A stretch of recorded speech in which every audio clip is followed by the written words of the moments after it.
सुयज्ञ करने की इच्छा जागृत हुई। आखिर अभी अभी तो खांडव वन जो कि निर्जन था, मरुभूमि हो चुका था, उसे विश्वकर्मा और मैदानों की सहायता से प्रभु श्री कृष्ण ने एक भव्य इंद्रप्रस्थ के रूप में विकसित किया था। और उसी इंद्रप्रस्थ में महाराज युधिष्ठिर का राज्याभिषेक स्वयं प्रभु श्री कृष्ण ने किया। मित्रों, जब इस नए नगर में, जो कि पांडवों की राजधानी थी, प्रवेश करना था, तो धर्मराज युधिष्ठिर ने प्रभु श्री कृष्ण से कहा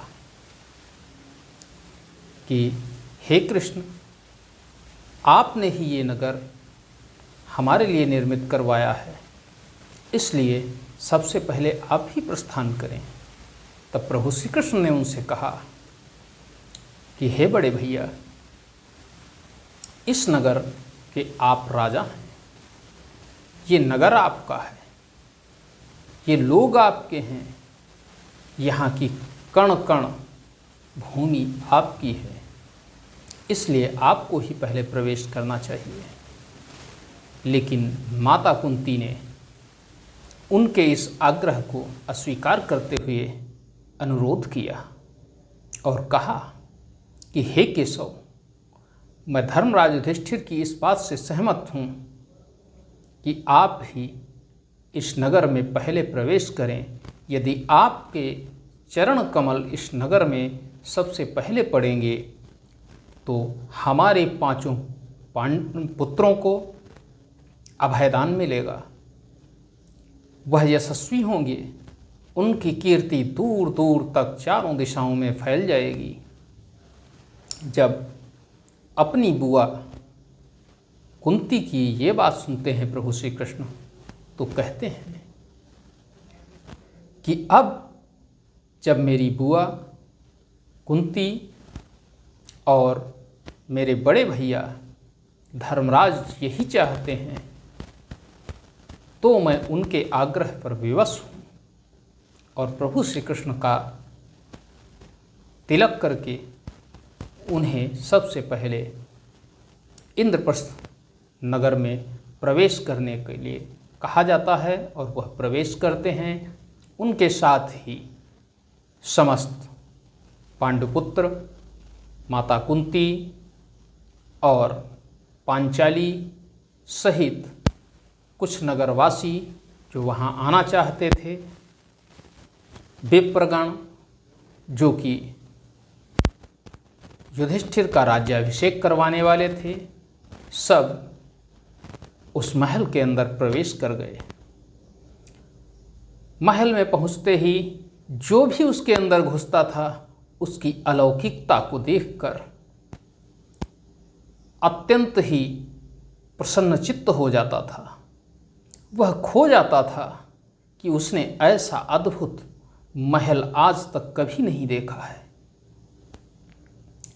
ये ऐसा नगर है जिस नगर की दिव्यता, जिस नगर की सुंदरता अलौकिक है, अद्वितीय है, अद्भुत है।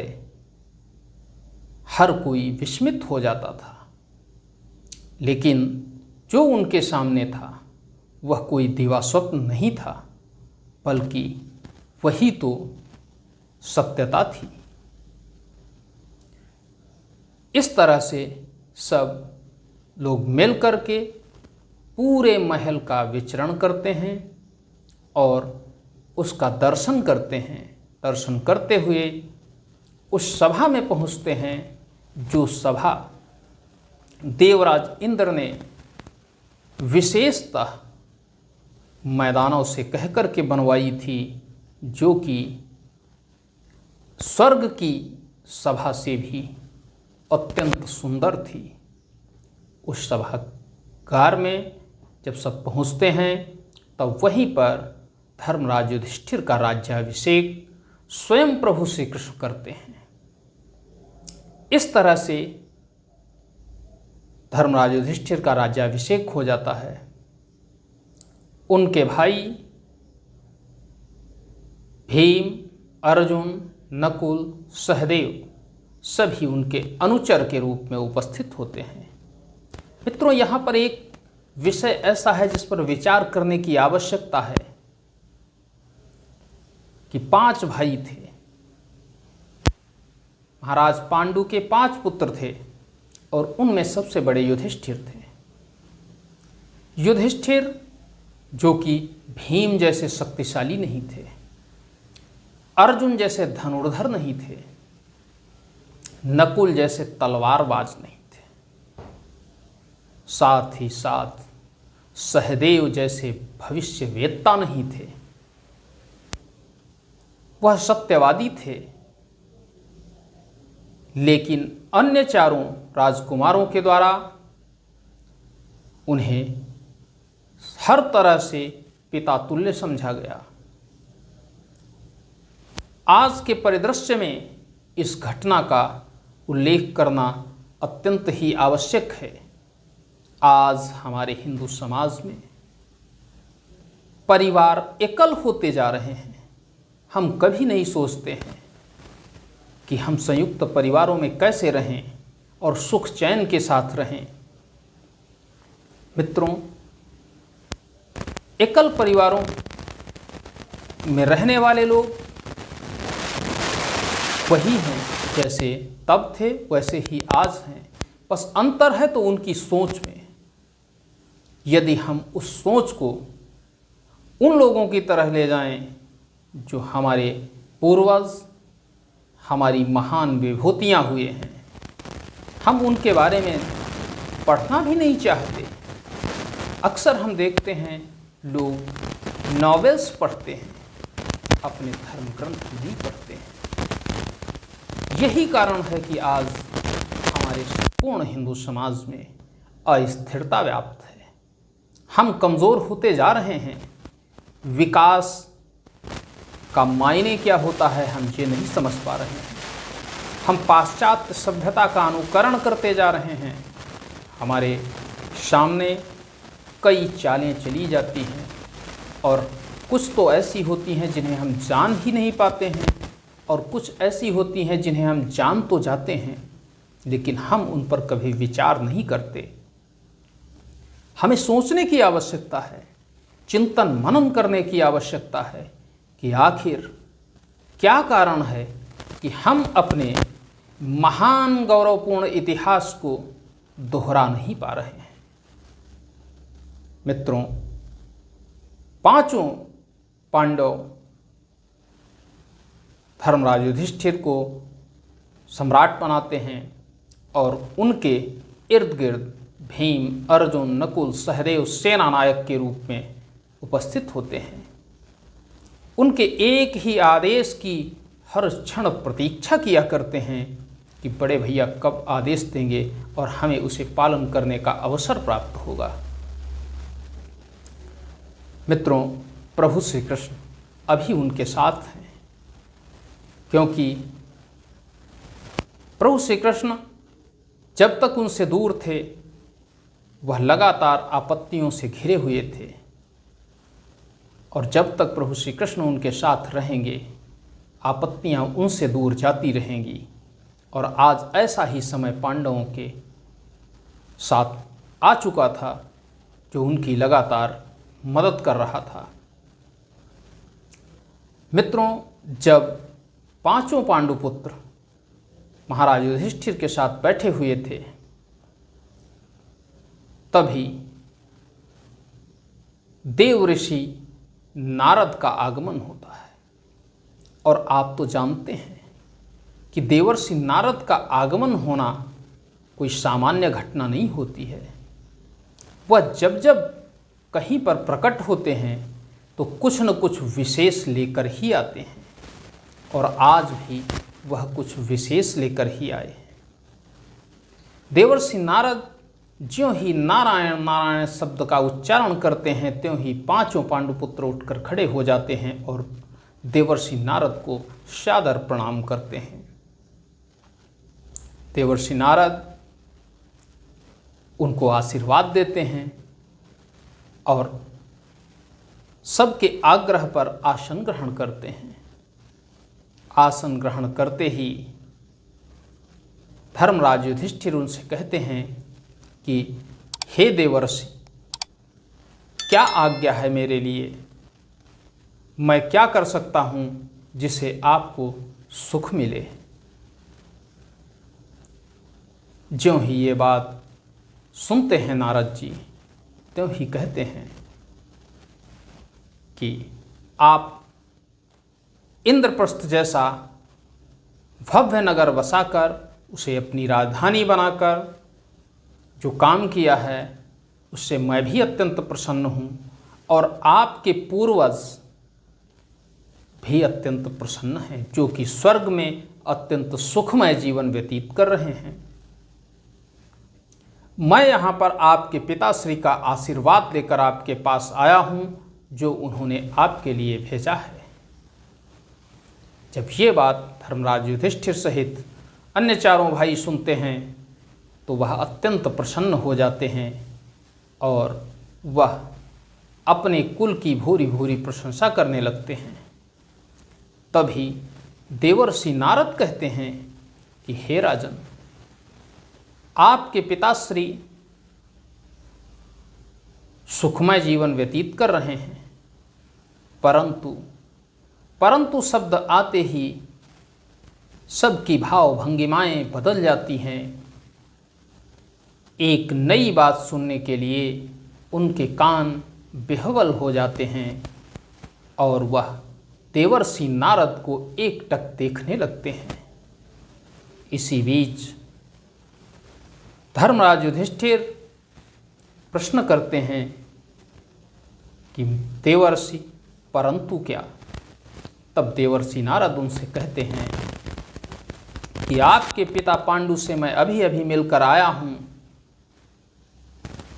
जिस समय वह मुझसे आपको आशीर्वाद देने की बात कह रहे थे, उस समय वह कुछ चिंतित थे और विचलित दिखाई दे रहे थे। धर्मराज युधिष्ठिर ने कहा कि हे देवर्षि, क्या मेरे पिताश्री को कोई कष्ट है? जब ऐसी बात देवर्षि नारद सुनते हैं तो वह कहते हैं कि स्वर्ग में किसको कष्ट है? किसी को भी कष्ट नहीं, लेकिन चिंता अवश्य है। तो धर्मराज आग्रह करते हैं कि हे देवर्षि, मेरे पिताश्री के चिंता का कारण मुझे बताया जाए। मैं अपने प्राणों की बलि देकर भी उनकी चिंता को दूर करने का प्रयत्न करूंगा। तब देवर्षि नारद कहते हैं कि मेरे यहाँ आने से पहले आपके पिता महाराज पांडु ने बताया था कि वह अपने अल्पकालिक जीवन में राजसूय यज्ञ नहीं कर पाए, जिसका उन्हें अत्यंत मलाल है। वह परेशान रहते हैं जब स्वर्ग में मांधाता जैसे, राजा हरिश्चंद्र जैसे, शिवी जैसे महान पराक्रमी राजाओं को देखते हैं। ये उनकी विशेष चिंता है। उन्होंने कहा है कि यदि उनके पुत्रों के द्वारा भी राजसूय यज्ञ किया जाएगा तो उसका भी प्रतिफल उन्हें प्राप्त हो जाएगा और उन्हें अत्यंत प्रसन्नता होगी। ज्यों ही देवर्षि नारद के ये शब्द सुनते हैं, धर्मराज सहित अन्य चारों भाई वह राजसूय यज्ञ करने के लिए उनके मन के अंदर विचार उत्पन्न होता है।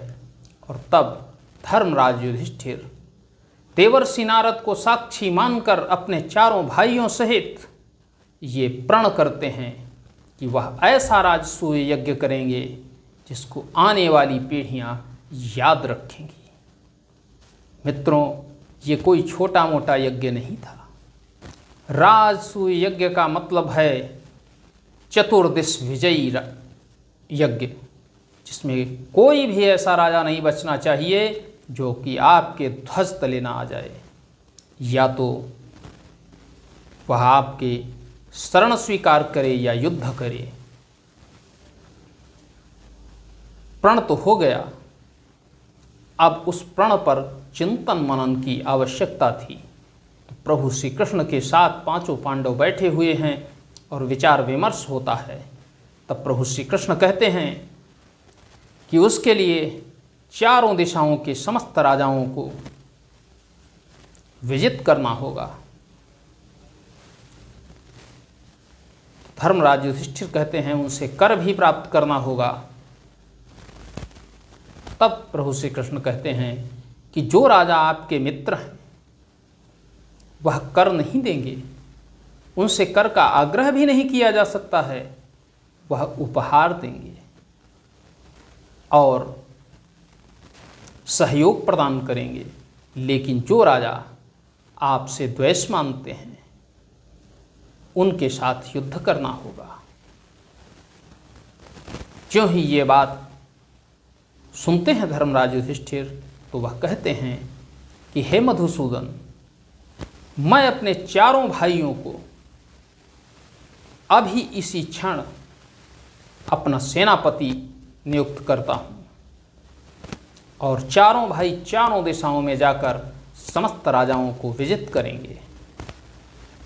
जो ही ये बात आती है त्यों ही सहदेव कहते हैं कि मैं दक्षिण दिशा को विजित करूंगा। नकुल कहते हैं मैं पश्चिम दिशा को विजित करूंगा। भीम पूर्व दिशा की ओर जाने के लिए उन्मुख हैं। अंत में अर्जुन उत्तर दिशा जीतने की बात कहते हैं। तब प्रभु श्री कृष्ण कहते हैं कि देखिए, युद्ध ही एकमात्र विकल्प नहीं है। जब राजनीति से बात न बने, युद्ध अपरिहार्य हो जाए, आवश्यक हो जाए, तब ही युद्ध की बात करनी चाहिए। और आपके सामने एक विकट समस्या है। वह विकट समस्या यह है कि दो राज्य ऐसे हैं जो परम यशस्वी हैं। उन्हें अपने ध्वज तले लाने के लिए युद्ध की आवश्यकता नहीं है। धर्मराज युधिष्ठिर कहते हैं तो मेरा मार्गदर्शन करिए माधव। जब ये बात कहते हैं तो प्रभु श्री कृष्ण उन्हें बताते हैं कि देखिए, एक तो हस्तिनापुर है जिसके साथ आप युद्ध नहीं कर सकते हैं, वह आपके अपने हैं। दूसरा है मगध, जहाँ का सम्राट है जरासंध, जिसे पराजित करना सामान्य बात नहीं है। उसे देवाधिदेव महादेव से कई दिव्यास्त्र प्राप्त हैं। महादेव की कृपा उस पर सदैव बनी रहेगी, इसलिए उसे युद्ध में कोई नहीं पराजित कर सकता। जब ये बात सामने आती है तो पांचों पांडव चिंतित हो जाते हैं। तब प्रभु श्री कृष्ण कहते हैं कि उसकी भी एक युक्ति है। ज्यों ही युक्ति शब्द प्रभु श्री कृष्ण के अधरों पर आता है त्यों ही सब पुनः प्रसन्नचित्त होने लगते हैं और कहते हैं कि प्रभु, मुझे वह युक्ति बताइए जिस युक्ति से हमारा राजसूय यज्ञ संपन्न हो सके। अब आप ही हमारे एकमात्र मार्गदर्शक हैं। आपके मार्गदर्शन में ही मैं इस राजसूय यज्ञ को पूर्ण कर सकता हूँ। तब प्रभु श्री कृष्ण उन्हें बताते हैं कि जरासंध ऐसा योद्धा है जिसे मारा नहीं जा सकता है। जरासंध की संपूर्ण कथा वह उन्हें बताते हैं। जरासंध की जो कथा है उसका भी मैं एक वीडियो बना चुका हूँ। आप प्लेलिस्ट में जाकर उसे देख सकते हैं कि किस तरह से जरासंध का जन्म हुआ था, क्या उसकी जीवनी है। मित्रों, प्रभु श्री कृष्ण कहते हैं कि मैं भ्राता भीम और अर्जुन के सहित जरासंध के पास जाऊंगा और उसे द्वंद्व युद्ध के लिए ललकारूंगा। वह शूरवीर है, महान योद्धा है, अत्यंत बलशाली है। वह हमारे इस ललकार को स्वीकार अवश्य करेगा और वह हमसे द्वंद्व युद्ध करेगा और उस द्वंद्व युद्ध में उसे पराजित कराऊंगा। और जब वह द्वंद्व युद्ध में पराजित होगा तो उसकी कैद में जो 86 राजा हैं जिनकी वह बलि देने वाला है, वह सब भी मुक्त हो जाएंगे और वह सभी आपके ध्वज तले आएंगे और आपको अपना अधिपति स्वीकार करेंगे। इस बात को सुनकर युधिष्ठिर अत्यंत प्रसन्न होते हैं। और दूसरा, कुरु वंश के लिए हमें क्या करना पड़ेगा, हस्तिनापुर के लिए क्या करना पड़ेगा। तब प्रभु श्री कृष्ण उनसे कहते हैं कि हे धर्मराज, वह आपके अपने हैं, वहाँ आपको स्वयं जाना होगा और महाराज धृतराष्ट्र के साथ ही पितामह भीष्म से राजसूय यज्ञ करने का आशीर्वाद प्राप्त करना होगा। मुझे आशा है कि वह दोनों लोग आपको आशीर्वाद अवश्य प्रदान करेंगे और जो ही उनका आशीर्वाद मिलेगा वह आपके सहयोगी हो जाएंगे। इस तरह बिना युद्ध किए ही राजसूय यज्ञ पूर्ण हो सकता है। केशव की ऐसी बातें सुनकर धर्मराज अत्यंत ही प्रसन्न होते हैं और वह केशव के साथ भीम और अर्जुन को भेजने की आज्ञा देते हैं। मित्रों, आज के इस परिप्रेक्ष्य में जो चर्चा राजसूय यज्ञ की हो रही थी उसमें मैंने आपको ये बताया किस तरह से युधिष्ठिर के मन मस्तिष्क में ये विचार आया है। अब अगली कहानी, जो अगली कथा है, वो जरासंध वध की है कि किस तरह से जरासंध का वध भीम के द्वारा प्रभु श्री कृष्ण करवाते हैं और किस तरह से धर्मराज युधिष्ठिर महाराज धृतराष्ट्र और पितामह भीष्म को राजसूय यज्ञ के रूप में बताकर उनसे आशीर्वाद प्राप्त करते हैं। आज के लिए बस इतना ही। मिलते हैं अगले दिन अगली कहानी जरासंध वध की लेकर के। तब तक के लिए जय हिंद, जय भारत। मित्रों, वीडियो को लाइक करें, चैनल को सब्सक्राइब करें, साथ ही साथ वीडियो को शेयर करें जिससे कि ज़्यादा से ज़्यादा लोगों तक ये जानकारी पहुँचे। धन्यवाद मित्रों, नमस्कार।